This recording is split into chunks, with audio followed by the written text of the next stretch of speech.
बदलापूर गावातील ठाकूरवाडीत चक्क वासराचा बारशाचा कार्यक्रम मोठ्या थाटामाटात पार पडला। या नामकरण सोहळ्यासाठी संपूर्ण गावाला जेवण ठेवण्यात आलं। आपल्या गायीवरील प्रेमापोटी गुरुनाथ कडाळी यांनी हा आगळा वेगळा कार्यक्रम आयोजित केला होता। दारात रांगोळ्या, घराला फुग्यांची सजावट हा काही कुणा मुलाच्या बारशाचा कार्यक्रम नव्हता, तर हा होता गायीच्या वासराचा नामकरण विधी। बदलापूर गावातील ठाकूरवाडीत वासराच्या बारशानिमित्त मटणाचं गाव जेवण ठेवण्यात आलं होतं। इथले रहिवासी गुरुनाथ कडाळी यांच्या लाडक्या गौरा या गायीने 6 वर्षांनंतर वासराला जन्म दिला।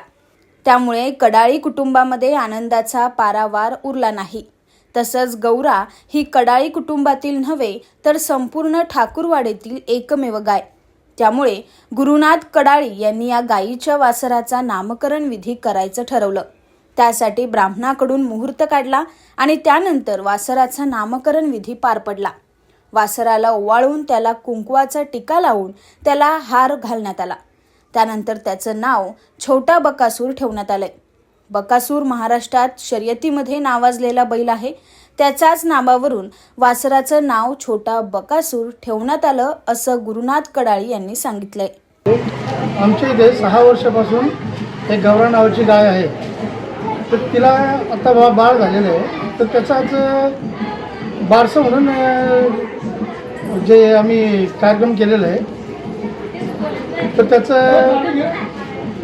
ब्राह्मणाकडे जाऊन नामकरण करून त्याचं बकासूर नाव ठेवलेलं आहे।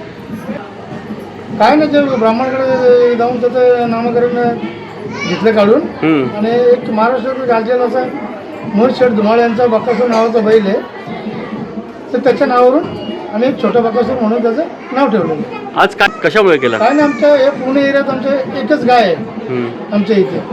अच्छा, त्यानंतर गायीला वासरू 6 वर्षानंतर झाल्यामुळे आम्हाला आनंद झाला। अच्छा, तो आनंद साजरा करण्यासाठी आम्ही हा कार्यक्रम केला।